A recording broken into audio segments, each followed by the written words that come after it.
dapat terbentuk apomiksis 2N dan partogenesis N. Sedangkan dalam seksual, reproduksi harus melibatkan fusi gamet betina dan gamet jantan. Biji terbentuk setelah fertilisasi 2N. Selanjutnya, perkembangan vegetatif atau aksesual merupakan perkembangbiakan secara tidak kawin yang merupakan perkembangbiakan yang terjadi tanpa melibatkan alat perkawinan sehingga sama sekali tidak tergantung pada adanya alat kelamin. Berdasarkan cara terjadinya perkembangbiakan vegetatif, ini dapat dibedakan menjadi dua, yaitu alami dan buatan. Vegetatif alami terjadi apabila terbentuknya individu baru yang terjadi dengan sendirinya tanpa bantuan manusia. Perkembangan vegetatif alami meliputi rizoma, stolon, umbi lapis, umbi batang, tunas, tunas adventif. Sedangkan vegetatif buatan atau perkembangbiakan yang terjadi apabila manusia melakukan budidaya terhadap suatu tanaman untuk memperoleh keturunan baru secara vegetatif. Contohnya mencangkok, menyambung atau intem, stek, menempel atau okulasi, dan yang terakhir yaitu perkembangbiakan generatif atau seksual.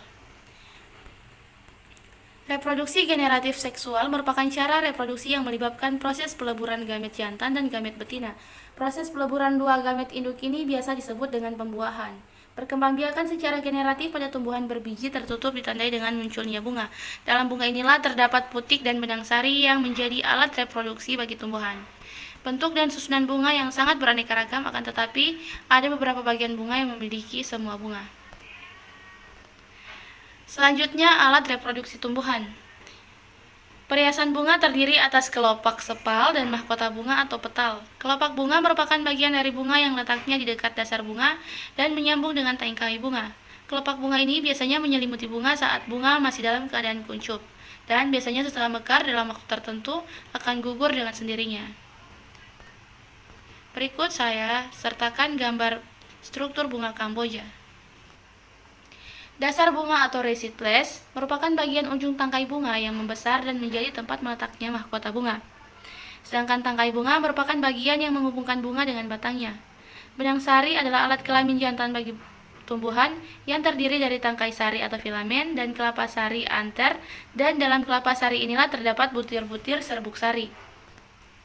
Selanjutnya, putik atau karpel. Ini adalah alat kelamin betina pada tumbuhan yang terdiri dari tangkai putik stil, kepala putik stigma, dan bakal buah ovari, dan dalam bakal buah terdapat bakal biji. Di dalam bakal biji tersebut ini masih terdapat dua inti calon, yaitu lembaga dan sel telur. Selanjutnya, proses penyerbukan atau persarian. Dalam proses perkembangbiakan generatif pada tanaman dikenal dengan penyerbukan. Penyerbukan atau polinasi merupakan proses awal sebelum terjadinya pembuahan. Pada Angiospermae, penyerbukan adalah proses meletaknya serbu sari di kepala putik. Sedangkan pada Gymnospermae, penyerbukan adalah peristiwa melekatnya serbuk sari pada bakal biji. Assalamualaikum warahmatullahi wabarakatuh. Perkenalkan, nama saya Mega Rosalita Eka Putri Kauni.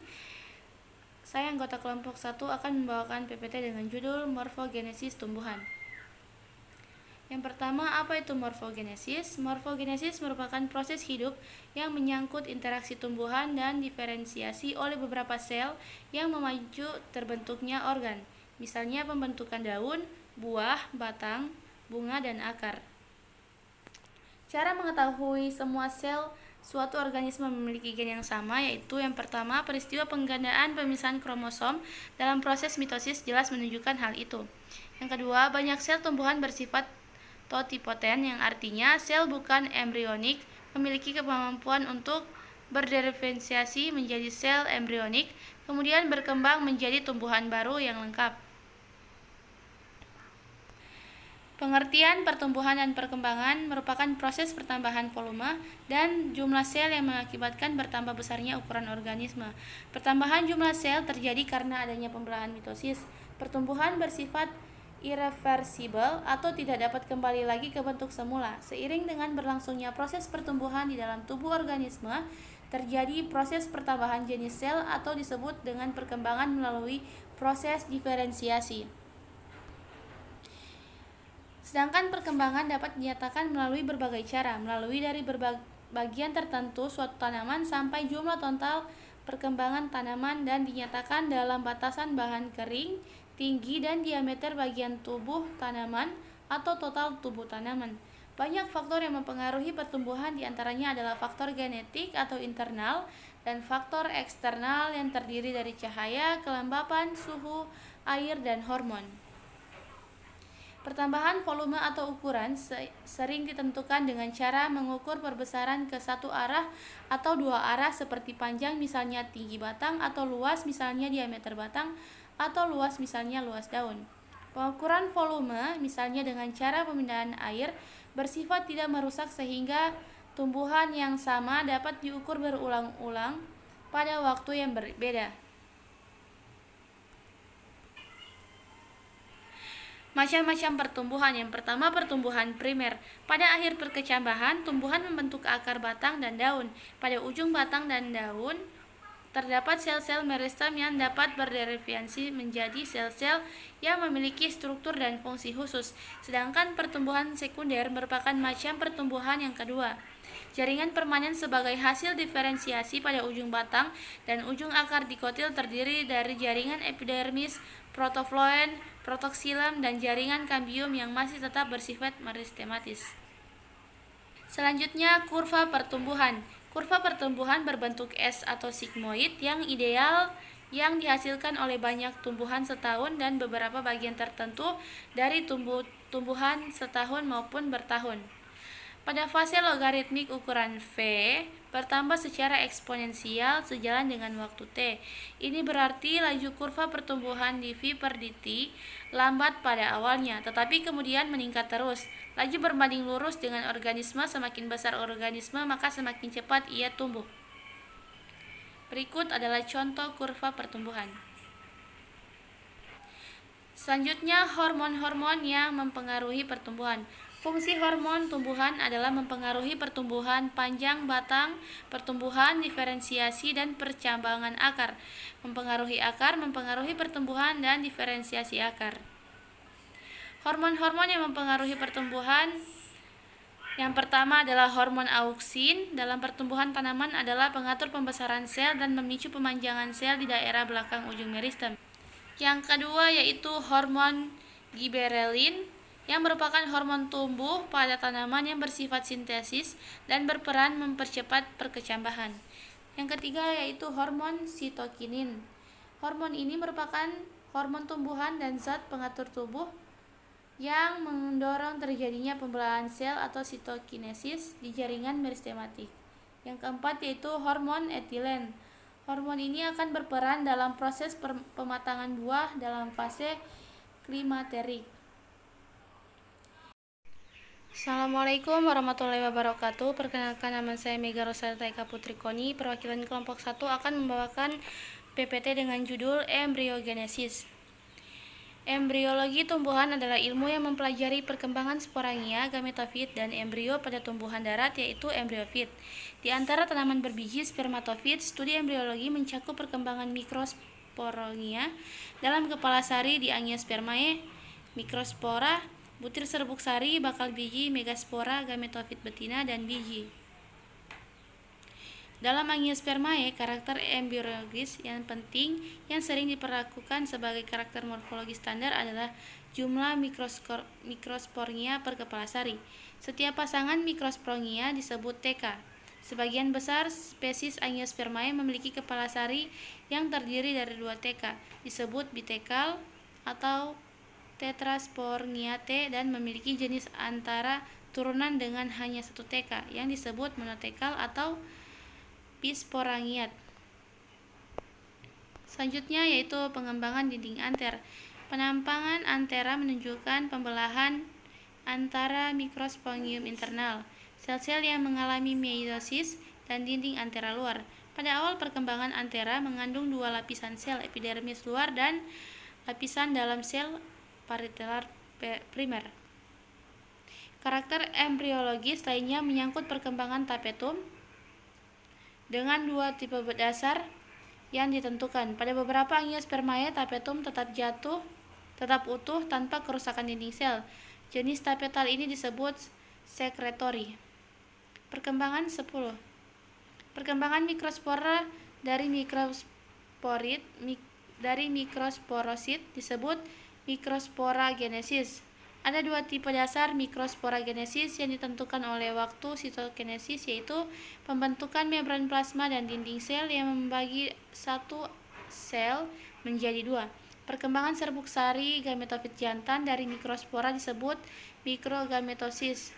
Secara teknis dimulai dengan pembelahan mitosis pertama dari inti mikrospora tunggal. Salah satu karakter embriologis mengenai metogenesis mikroga adalah jumlah inti yang ada dalam butir serbuk sari pada saat bunga mekar atau bunga mekar.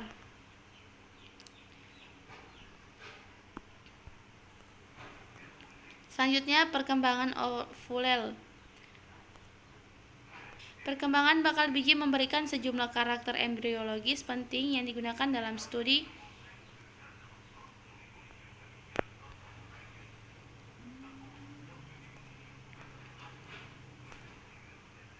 ovula adalah biji yang belum matang yang terdiri dari tangkai funiculus megasporangium, dari mana berkembang megasporangium dan gametofit betina ditambah satu atau dua integumen di sekitarnya.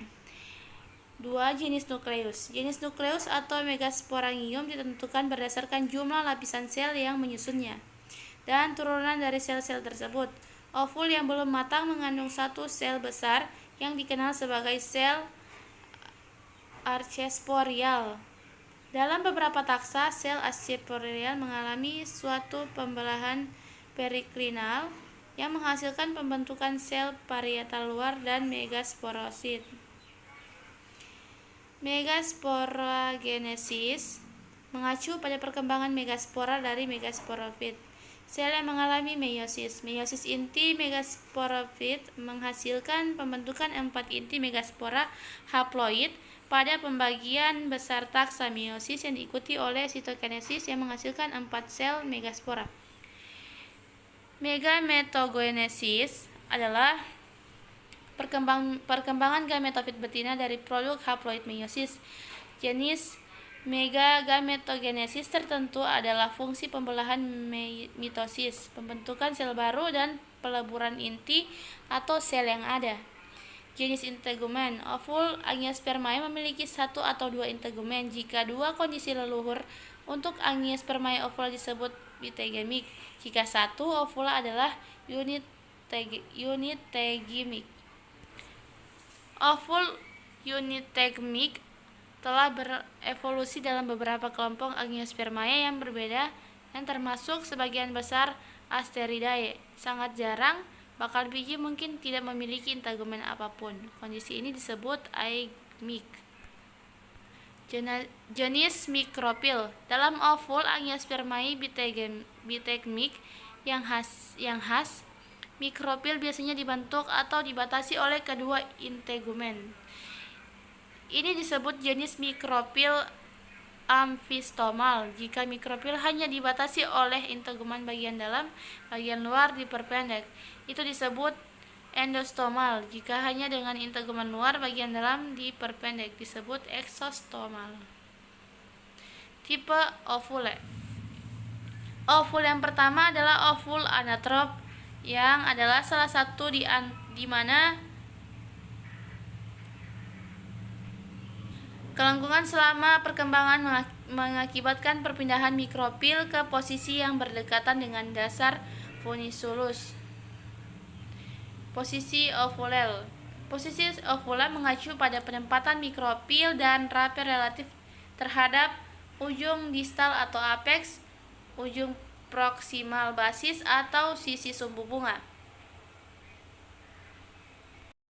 Assalamualaikum warahmatullahi wabarakatuh. Perkenalkan, nama saya Mega Rosalita Eka Putri Koni. Saya perwakilan kelompok 1 akan membawakan PPT mengenai gametogenesis pada tumbuhan. Yang pertama, apa itu gametogenesis? Gametogenesis merupakan proses pembentukan sel-sel gamet di dalam tubuh makhluk hidup. Pada proses perkembangbiakan generatif atau seksual, hewan maupun tumbuhan, bahan baku tersebut berupa sel kelamin yang disebut dengan gamet. Gamet jantan dan betina diperlukan untuk membentuk zigot, embrio, kemudian individu baru. Mikrosporogenesis. Mikrosporogenesis merupakan proses pembentukan mikrospora dalam tubuh serbuk sari yang berasal dari mikrosporosit. Sedangkan megasporogenesis merupakan proses pembentukan megaspora dalam ovum atau ovarium yang berasal dari megasporosit. Selanjutnya, mikrosporogenesis ini merupakan pembentukan mikrospora atau pembentukan gamit jantan. Benang sari ini terdiri atas tangkai sari dan kepala sari. Bagian kepala sari ini atau atera mikrosporosit merupakan sel induk mikrospora. Selanjutnya, mikrosporosit sel induk 2N mengalami meiosis menjadi 4 mikrospora. Kemudian mikrosporosit mengalami karyokinesis tanpa sitokinesis membentuk inti vegetatif atau aluran serbuk sari N dan inti generatif sperma atau N. Kemudian sperma akan mengalami mitosis dalam buluh serbuk menjadi inti sperma 1N dan inti sperma 2. Selanjutnya, sperma akan mengalami mitosis dalam buah serbuk sari menjadi inti sperma 1N dan inti sperma 2.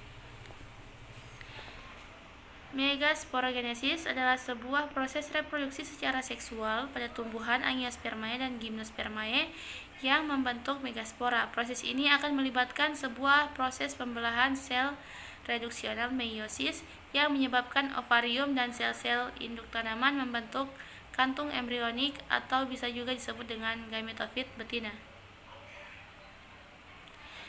Megasporosit atau sel induk 2N mengalami meiosis menjadi 4 sel megaspora N, kemudian 3 sel megaspora mati. Sel megaspora yang tersisa mengalami 3 kali karyokinesis tanpa sitokinesis menjadi sel kandung lembaga yang mengandung depan inti. Inti sel kandungan lembaga lalu bergerak menjadi 3 inti menuju mikofil menjadi ovum N. 2 inti berada di tengah bergabung menjadi IKLS2N dan 3 inti menuju kelaza antipoda kemudian mati. Assalamualaikum warahmatullahi wabarakatuh. Perkenalkan, nama saya Mega Rosalita Eka Putri Koni. Saya perwakilan kelompok 1 akan membawakan PowerPoint dengan judul organogenesis pada tumbuhan. Yang pertama, apa itu organogenesis? Organogenesis merupakan proses terbentuknya organ seperti tunas, akar, baik secara langsung atau secara tidak langsung melalui pembentukan kalus ataupun tidak. Sifat kompeten, diferensiasi, dan determinasi sel atau jaringan sangat penting agar terjadi organogenesis pada explant. Suatu sel dikatakan kompeten jika sel atau jaringan tersebut mampu memberikan tanggapan terhadap signal lingkungan atau signal hormon. Membentuk explant yang kompeten dapat dilakukan dengan memberikan perlakuan zat tumbuh yang cocok atau disebut dengan induksi ZPT. Proses organogenesis terjadi dengan 2 cara yang berbeda, yaitu secara langsung dan secara tidak langsung. Organogenesis secara langsung adalah ditunjukkan dengan munculnya organ secara langsung dari potongan tanaman tanpa melalui pembentukan kalus. Sedangkan organogenesis secara tidak langsung yaitu terjadi melalui pembentukan kalus terlebih dahulu. Kemudian kalus berdiferensiasi menjadi organ yang spesifik. Sekian presentasi dari saya. Wassalamualaikum warahmatullahi wabarakatuh.